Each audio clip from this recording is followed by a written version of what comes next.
In this video, we're going to look at some basics of Java programming if you have experience using a language such as C or C++.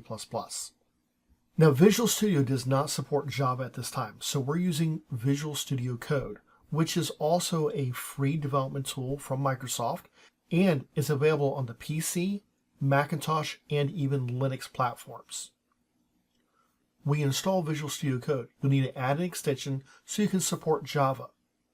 If you do, you might get this Java overview window like this, and we can create a variety of different types of Java projects from this little welcome screen. However, I'm just going to go and choose File New.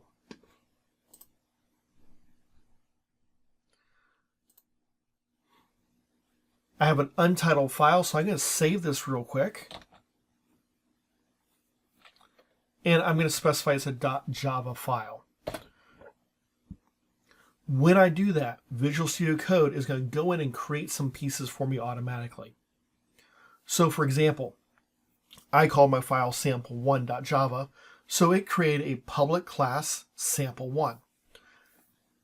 The first difference between something like C++ and Java is in Java you have to have classes. And the way that Java works, most things are classes. Everything that you're going to create is going to be a class or contained within one. So here's a perfect example. You'll notice that we specify it's public, that's a class, and then our class name.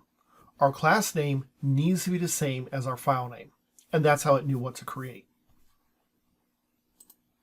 Now, we could go about the process of importing some libraries. We're not going to for this simple example, though. So you might say, well, how do I run a Java file like I would in C++?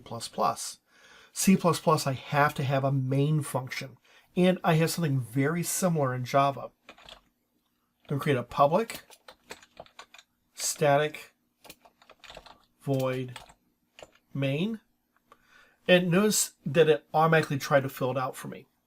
Now, when it did this, it did double up on some stuff, so I'll need to go in here and clean this up just a little bit. So I have a public function. That means I can call this from anyone, including when I go to run it. It's static, which means that this function can run without having to have an object instantiated of our class sample1. Returns void, which is standard in a Java application. The function is still named main, just like you remember in C or C++. And we have an array of arguments that are of type string that we can pass in and use inside our application if necessary. All this looks really familiar if you're experienced with C++. So there are a lot of similarities, everything from our main function to using our curly braces to open and close our function in our classes. However, there are some differences as well. So I want to print out something really simple, and as is typical, we're going to start with Hello World. Now, in C++, I would use something like cout. C, I use printf, and Python, I use print. Well, in Java, I'm going to use the system class. And it's simply system. Then I specify what my stream is going to be. I'm going to use my output print stream. Notice I have an input, an error, and an out as our typical ones that we're going to run into. And then I'm going to choose print line. Now, print line is going to automatically add a new line character for me at the end of my print statement. I also have a print statement I could use which would not put that new line character at the end. So it just depends upon which I want to use.